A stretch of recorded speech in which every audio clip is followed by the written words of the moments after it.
Hello students, आपका स्वागत है हमारे YouTube चैनल पर। आज हम इस क्लास में पढ़ेंगे इसरो 2026 भारत की अंतरिक्ष यात्रा और भविष्य के लक्ष्य से संबंधित सभी महत्वपूर्ण प्रश्न जो आपकी परीक्षाओं के लिए इंपॉर्टेंट है।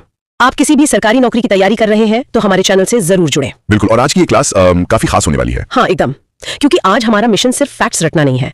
हम इसरो के ऐतिहासिक सफर, उसकी वर्तमान उपलब्धियों और भविष्य के जो भी बड़े प्रोजेक्ट्स हैं उनका गहराई से विश्लेषण करेंगे, जो कि मुझे लगता है सभी प्रतियोगी परीक्षाओं जैसे कि यूपी पुलिस, रेलवे, एसएससी या यूपीएससी के लिए बेहद महत्वपूर्ण है। बिल्कुल सही। तो बिना देरी किए शुरू करते हैं।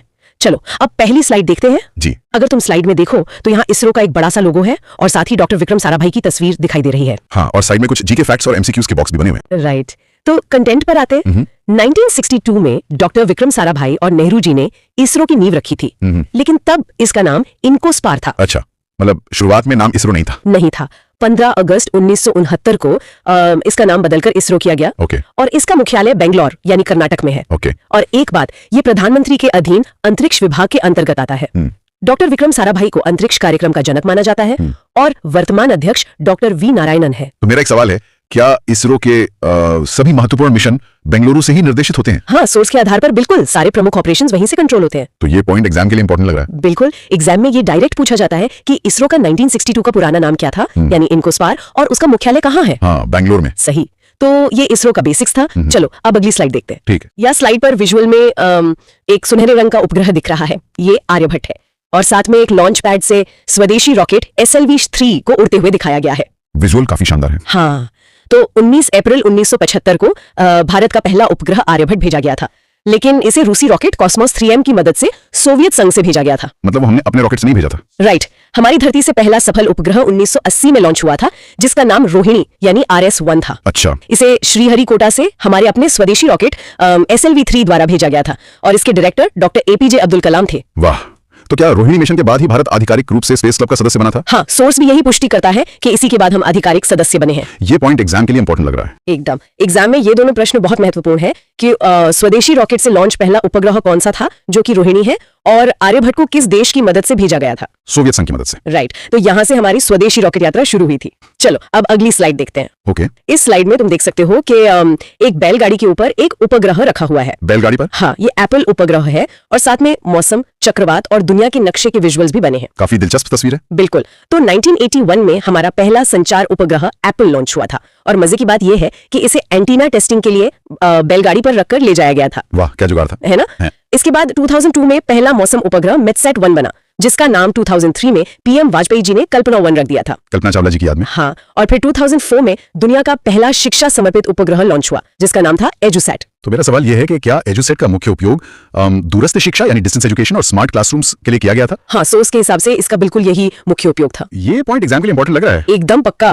एप्पल का बैलगाड़ी पर परीक्षण और दुनिया का पहला शिक्षा उपग्रह कौन सा है, ये सीधे MCQ में आते हैं। ओके। तो संचार और शिक्षा में ये हमारे अहम कदम थे। चलो, अब अगली स्लाइड देखते हैं। ठीक है। यहाँ विजुअल में एक अंतरिक्ष यात्री का हेलमेट पहने हुए राकेश शर्मा का चेहरा दिख रहा है और उनके शीशे पर पृथ्वी की छवि झलक रही है। ये तो बहुत ही आइकॉनिक तस्वीर है। बिल्कुल। राकेश शर्मा 3 अप्रैल 1984 को अंतरिक्ष में जाने वाले पहले भारतीय बने थे। राइट। वे रूसी मिशन सोयूज T11 के तहत गए थे और उन्होंने वहां 7 दिन से ज्यादा का समय बिताया था। हाँ, और वो उनका जवाब तो बहुत फेमस है। बिल्कुल। तत्कालीन प्रधानमंत्री इंदिरा गांधी के पूछने पर उन्होंने अंतरिक्ष से कहा था, सारे जहां से अच्छा। तो मेरा सवाल है कि राकेश शर्मा को किस जगह से लॉन्च किया गया था? उन्हें सोवियत संघ के बैकोनोर कॉस्मोड्रोम से लॉन्च किया गया था। अच्छा, ये पॉइंट एग्जाम के लिए इंपॉर्टेंट लग रहा है। बिल्कुल है। एग्जामिनर अक्सर इस रूसी मिशन का नाम यानी सोयूज T11 और उनका प्रसिद्ध जवाब सारे जहां से अच्छा बार बार पूछते हैं। समझ गया। तो ये भारत का सबसे गौरवशाली क्षण था। चलो, अब अगली स्लाइड देखते हैं। जी। इस स्लाइड में देखो, एक रॉकेट अंतरिक्ष में खुल रहा है और उसमें से छोटे छोटे कई सारे सैटेलाइट्स बाहर निकलते हुए दिखाई दे रहे हैं। हाँ, बहुत सारे सैटेलाइट्स हैं एक साथ। राइट। 2017 में इसरो ने अपने भरोसेमंद PSV रॉकेट से एक साथ 104 उपग्रह लॉन्च करके विश्व रिकॉर्ड बनाया था। 104? हाँ, और हैरानी की बात यह है कि इसमें सिर्फ 3 उपग्रह भारत के थे, बाकी 101 विदेशी थे, जिनमें सबसे ज्यादा अमेरिका के थे। ओह। हालांकि बाद में स्पेसएक्स ने 143 उपग्रह एक साथ लॉन्च करके ये रिकॉर्ड तोड़ दिया था। तो क्या स्पेसएक्स के रिकॉर्ड तोड़ने के बावजूद ये इसरो की कम लागत वाली तकनीक का एक बड़ा सबूत माना जाता है? हाँ, सोर्स इसकी पूरी तरह पुष्टि करता है। ये हमारी तकनीक का बहुत बड़ा लोहा था। ये पॉइंट एग्जाम के लिए इंपॉर्टेंट लग रहा है। बिल्कुल।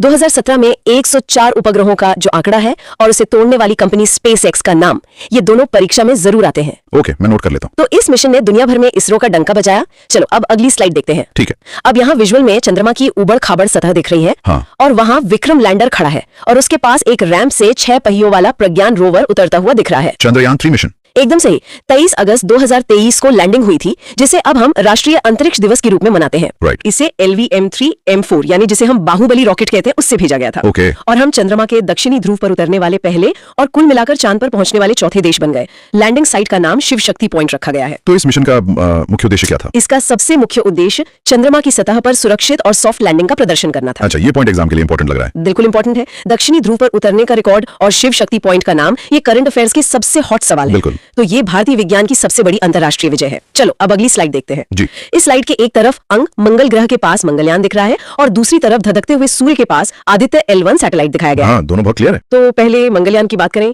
ये 5 नवंबर 2013 को PSLV C-25 द्वारा भेजा गया था ओके। और पहले ही प्रयास में सफल होने वाला भारत दुनिया का पहला देश बना था। ओह, इसकी मुख्य खोज मंगल पर मीथेन गैस थी। वाह। और आदित्य L1? आदित्य L1 2 सितंबर 2023 को PSLV C-57 द्वारा भेजा गया था। अच्छा। ये सूर्य के कोरोना का अध्ययन करेगा और इसे पृथ्वी से 15 लाख किलोमीटर दूर L1 पॉइंट पर रखा गया है। तो आदित्य मिशन को L1 पॉइंट पर ही क्यों स्थापित किया गया है? क्योंकि वहां सूर्य और पृथ्वी का गुरुत्वाकर्षण एकदम संतुलित होता है और सबसे बड़ी बात, वहां बिना किसी ग्रहण के 24 घंटे सूर्य को दिखा जा सकता है। ओ, ये पॉइंट एग्जाम के लिए इंपॉर्टेंट लग रहा है। एकदम। मंगल पर मीथेन गैस की खोज और आदित्य मिशन के रॉकेट यानी PSLV C-57 का नाम, ये याद रखना बहुत जरूरी है। ठीक है। तो ग्रहों और सूर्य के अध्ययन में यह हमारे सबसे बड़े मिशन है। चलो अब अगली स्लाइड देखते हैं। ओके। इस स्लाइड में विजुअल के एक हिस्से में एक महिला रोबोट कैप्सूल में बैठी है और दूसरे हिस्से में 4 वायुसेना पायलट नारंगी स्पेस सूट पहने खड़े हैं। ये तो गगनयान मिशन लग रहा है। बिल्कुल।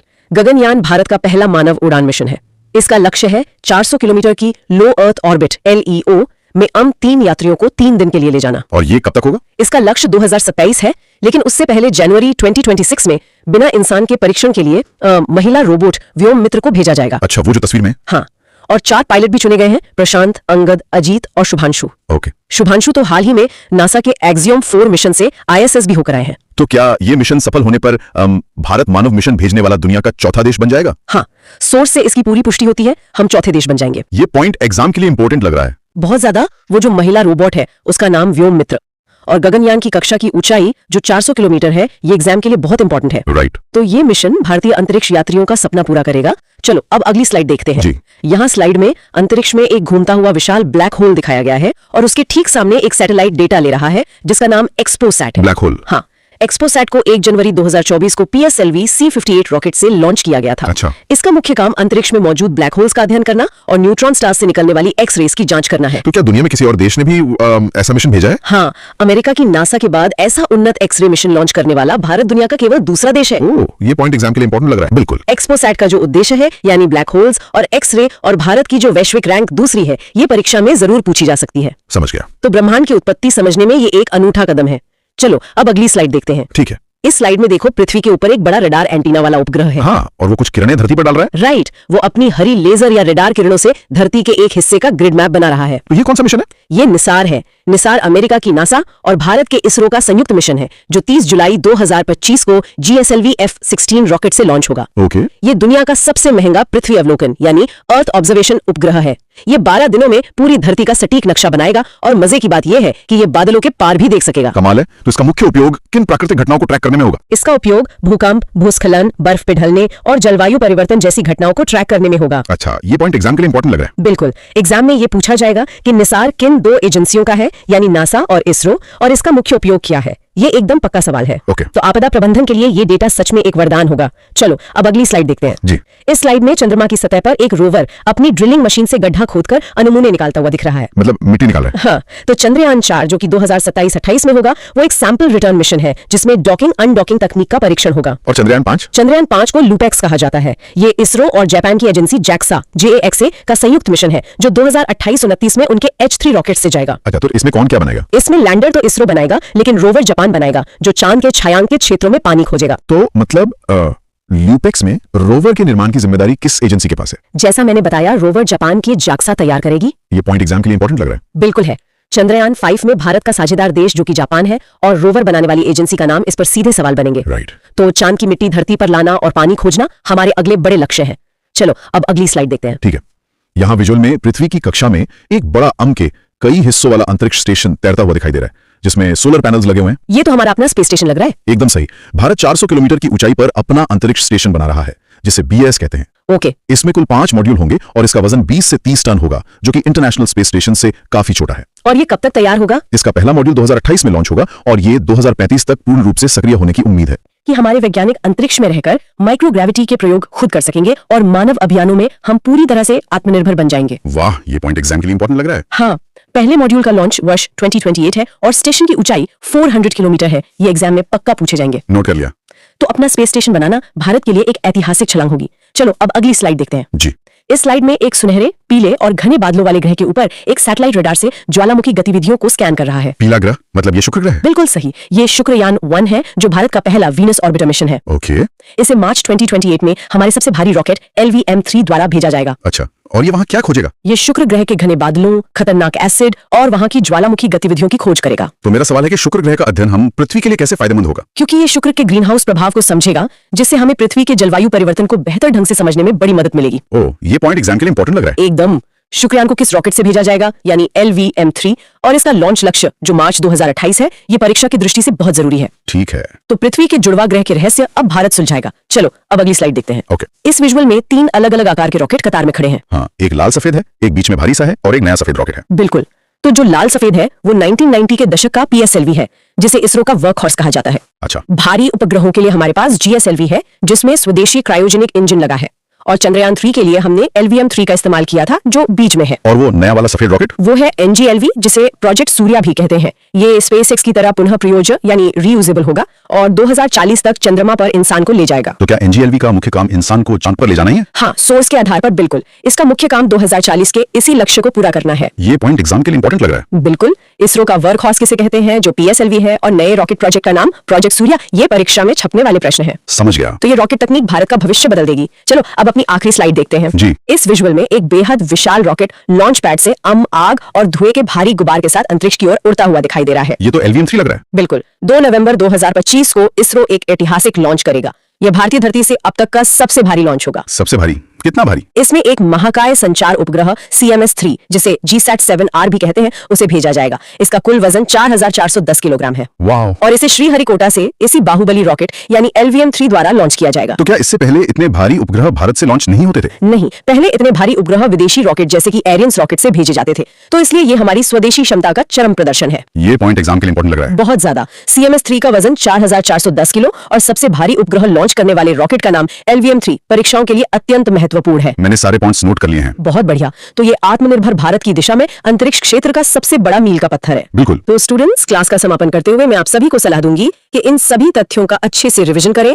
ये जो 15 टॉपिक हमने डिस्कस किए हैं, ये आने वाले सभी एग्जाम्स के लिए गेम चेंजर साबित होंगे। हाँ, रिवीजन बहुत जरूरी है। और अंत में जरा सोचिए स्टूडेंट्स, जिस इसरो ने अपना पहला संचार उपग्रह बैलगाड़ी पर रखकर टेस्ट किया था, आज वो 4410 किलो का सैटेलाइट खुद लॉन्च कर रहा है और अपना अंतरिक्ष स्टेशन बना रहा है। सही बात है। अगर हम 2040 तक चांद पर इंसान भेजने वाले हैं, तो उसके बाद इसरो का अगला पड़ाव क्या होगा? क्या हम किसी दूसरे सोलर सिस्टम तक पहुंचने की तकनीक खोज लेंगे? इस पर जरूर विचार कीजिएगा। चैनल से जुड़े रहें, मिलते हैं अगली क्लास में।